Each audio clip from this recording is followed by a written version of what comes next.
Honorable Chairperson, sir, I'm the only speaker from my party. But there is time constraint. You have listened so respectfulish, Dharmendra ji. You have listened so respectfully and quietly whenever the BJP MPs and their allies have been speaking. No, and I'm very fond of you. I hope you will accord me the same respect. I think so, Mahua, you are now senior MP. Honorable Chairperson, you should have respect for the chair. Exactly. So without I speaking, you have started charging to the chair. Not at all. It's a request, please. sir. I think Honorable Chairperson, sir, I stand today on behalf of my party, the All India Trinamool Congress, to participate in a discussion on left-wing extremism in India. It is richly ironic when today India, along with so many parts of the other parts of the world, is reeling under the terror of the right wing, when the West Asia crisis is enveloping the whole world, when this government has neither given us any answers as to what our Honorable Prime Minister was doing in Israel 2 days before the Iran-Israel war started, nor have the people of India been given any clear roadmap as to how our energy crisis is going to unfold, when queues are forming outside petrol stations, when black marketeering of LPG cylinders is going on, when airfares have exploded because the ministry has removed the airfares cap, suddenly you're having a discussion on left-wing extremism. Why? Because this beleaguered government, and more specifically the Honorable Home Minister, wants to use this as an excuse to pat himself on the back. For the BJP MPs and their allies to stand up and say, look, how great is Mr. Amit Shah ji, sabko thok ke thanda kar diya. We are not stupid. Indians are not stupid. We can see this discussion and its timing for what it is, which is merely a diversion from what else is going on in the world and in India on the streets. Now, when we look at left-wing extremism in India, where did it start? It can be traced back to the peasant uprising in Naxalbari, in my state, in West Bengal, in the Siliguri area, 1967. It was a movement led by Charu Majumdar, Kanu Shannal, and Jongol Shantal. This gave birth to the CPI-ML, the Communist Party of India, Marxist-Leninist, in 1969, spread from West Bengal to other states, continues to this day. In 2004, the People's War and the Maoist Communist Center of India, the MCCI, merged to form the CPI Maoist Party. Now, what did Mao say? What had he said himself about guerrilla warfare? Mao had said, a guerrilla must move amongst its people in the same way that a fish swims in the sea. So what started as an agrarian uprising in a small corner of West Bengal gradually evolved into a major security threat for all of India, internal security, peaked in the late 2000s. When LWE was at its peak in 2011, approximately 180 districts, that's about 22% of the 800 districts of India, was under the grip of LWE. And there was a red corridor. This red corridor spread across central and eastern India. There was Chhattisgarh, Maharashtra, Andhra Pradesh, Telangana, Jharkhand, Orissa, Bihar, parts of Bengal. Over time, this corridor has shrunk significantly. Now it's contained to merely about 3 states, Chhattisgarh mostly, Jharkhand, parts of Maharashtra. Now this insurgency was led by guerrilla-style warfare. It was targeting police, civilian infrastructure, and civilians, led to hundreds and thousands of civilian deaths. But LWE, left-wing extremism, did not just happen overnight. It's not something that just came out of the earth. Its roots are socio-economic, its roots are political, exploitation of native lands, displacement of tribals, looting of natural resources which rightfully belong to tribals, historical neglect of poor and tribal areas by successive governments. Now, LWE cannot be viewed as just a law and order problem, and it cannot be solved as just a law and order problem. It is a far more complex problem, requires a multi-pronged approach. Henry Kissinger had famously said that the conventional army loses if it does not win, but a guerrilla wins if he does not lose. As long as he remains, he has not lost. Today, the BJP will claim they have solved the LWE issue. But it's not a Rubik's Cube that you can just line up and you can solve. It's not so easy. In truth, the LWE solution has been taken up by the governments right from early 2000s when the UPA brought in Manrega, brought in the Forest Rights Act in 2006, and this kind of legislation, for the first time, gave tribal rights over land and their forest. And integrated action plans also decentralized developments where you had district collectors and local authorities having flexibility to respond to local needs in tribal areas. So this success that the BJP government is talking about, its allies are tom-tomming, is a result of a policy. Is this a result of a policy of total elimination, where you've seen just a huge increase in the number of killings? Can that be called success?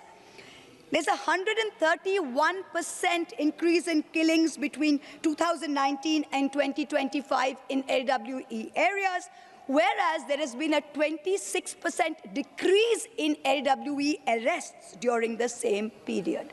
Killings go up, arrests go down. So are you just cleaning them out, or are you getting them to surrender? There's a big difference. Between 2021 and 2024, nearly 1,300 deaths occurred due to LWE. The highest was in Chhattisgarh, over 800, followed by Jharkhand, about 300, Maharashtra, Madhya Pradesh. West Bengal, in the last 3 years, has had 0 deaths. But let's look at, apart from just killings increasing, what else has the government done for these areas? Let's look at funds. When we look at unutilized funds, security-related expenditure and special infrastructure schemes for LW areas did not utilize 14% of its funds in 25-26. Financial year which has just ended, 14% of funds meant for this area were not utilized by this government. When we look at the security forces, this area security force deployment is at its peak outside of Jammu and Kashmir, outside of Manipur. These are the most militarized areas. There are over 1 lakh vacancies in the Central Armed Police Forces in 2025 and a 70% increase in vacancies in the year 24 to 25.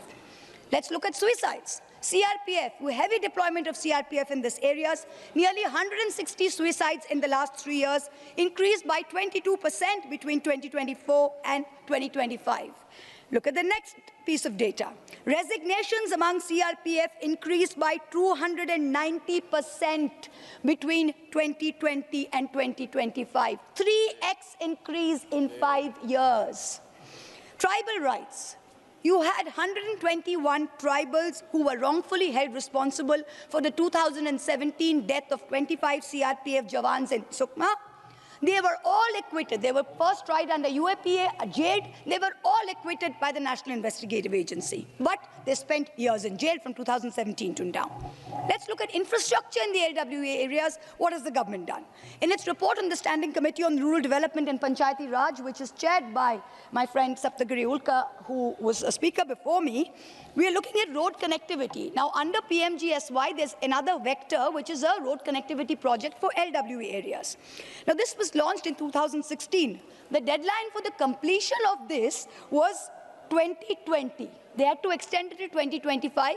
12,000 kilometers of roads were sanctioned. Till now, only 9,500 has been completed. 2,700 kilometers is lying untouched, funds still there. Education in these areas. You have the Ekalavya model residential schools. 31% of these schools in the LWA areas are non-functional. 69% of total sanctioned and non-teaching posts are vacant. There are no teachers. 70% of things are vacant. How are the children of these Adivasis in these areas going to get an education? Let's look at our state of West Bengal as a direct contrast. In the first 6 years of the Mamata Banerjee government, that's 2011 to 17, 328 LWE extremists had surrendered, 225 had been rehabilitated. There has not been one LWE incident in the last 3 years in Bengal, in Jhargram, in Bankura, in Purulia, in West Medinipur.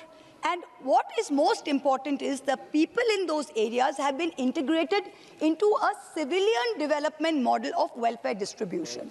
So we are not using military camps to give them welfare like they're having to do in Chhattisgarh. The normal Duare Sarkar camps, the normal welfare reaches these people as it does someone in Calcutta or someone in Nadia or Murshidabad. Even today, while the Home Ministry is patting itself on its back, Bastar and Chhattisgarh, where the BJP returned to power in 2023, is one of the most militarized areas in India outside of Jammu and Kashmir and Manipur. Official data placed by the Ministry of Home Affairs indicates that as of 13 December 2025, the number of fortified police stations in Naxal-affected areas has increased from 66 in 2014 to 586. Look at the increase. Despite the government's repeated claims that Maoist influence has significantly declined and normalcy is returning to Bastar, there is no corresponding indication of demilitarization or phased withdrawal of troops. If something is returning to normal, if you have done away with LWE, then why are your troops still there? Why is the area so still heavily militarized? This is the first question. A particularly concerning development is, in this regard, in Chhattisgarh, is this Niyad Nellanar scheme, which has been introduced in 2024 by the BJP government in Chhattisgarh. Now, what the government is saying is it's a welfare scheme for Adivasis in remote areas. They've got 160 Anganwadi centers functioning under it. In practice, however, what is happening is essential services such as public services, ration, healthcare, education are all being done in proximity to militarized camps. This is raising very serious concerns because welfare delivery has to be civilian, has to be rights-based. Now it's being mediated through militarized spheres. Access to entitlement is done only if you go into a camp, a barbed wire camp, give your identity document, talk to 5 military personnel. Only then can you get your just dues. This for democracy is a death knell. So this is transforming welfare from a matter of right to a matter of controlled access. And there are persistent allegations coming in from Chhattisgarh, from affected communities, that many of these camps and associated infrastructures have been constructed in complete violation of the statutes of the Panchayat Scheduled Areas Act, PESA, and under the Forest Rights Act, without any due process, without consulting any Gram Sabhas. Now, what we've seen in the LW areas under this government in the past 3 years is not a transition from conflict to civilian normalcy. Kindly conclude. No, I've got 3 minutes more, sir. No. But entrenchment of a security-led governance model. Now, I've got a few primary questions that I would like to ask the Ministry of Home Affairs. Please let me finish. If the government's position is that normalcy is returning in Bastar and other LWE regions, what is the rationale for maintaining such intense defense security infrastructure? 2, will the government table district-wise details of all security camps established in LWE and whether these are in violation of the lands and rights of the tribals in the area? And what is the accountability most important for fake encounters and extrajudicial killings? Steep rise in killing, 78% increase in reported encounters in Bastar, contrasted with 1,000% increase in the number of persons killed. This is a serious and avoidable question. Are you doing away with people where you could have mediation and... Sir, 1 minute. Please let me finish, sir. It's an important discussion. We've asked for it. The House is empty, sir. Please, 4 hours has been given. Now, these developments... My time, sir. Please, I'm the only speaker. The developments must be... I have already given 13 minutes. Okay, 1 minute, sir. No. The developments must be examined in the context of the surrender and rehabilitation policy. Because what you're doing is you're turning entire Adivasi areas into surveillance states. You've got drones on top of them. They are having to homes. Residents are photographed. Village level data is taken. So are you just making entire populations, terrorist populations? There's one last question, sir, that I have to bring up, which is the DRG. This is very important. The DRG, the District Reserve Guard, was an auxiliary force consisting of surrendered Maoists. The government is today saying they are the backbone of the success story, but serious charges. These are all highly armed extremists who have surrendered. Thank you. How can you use them today, sir? This is against the Salbak Judo. Sri Jiaur Rahman ji. Right.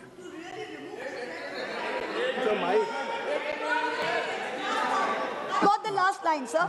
Let me finish the last line. To really remove Just finish last line. Yes, sir. To really remove the threat of LWE, we need to win trust. It's not about winning terrain.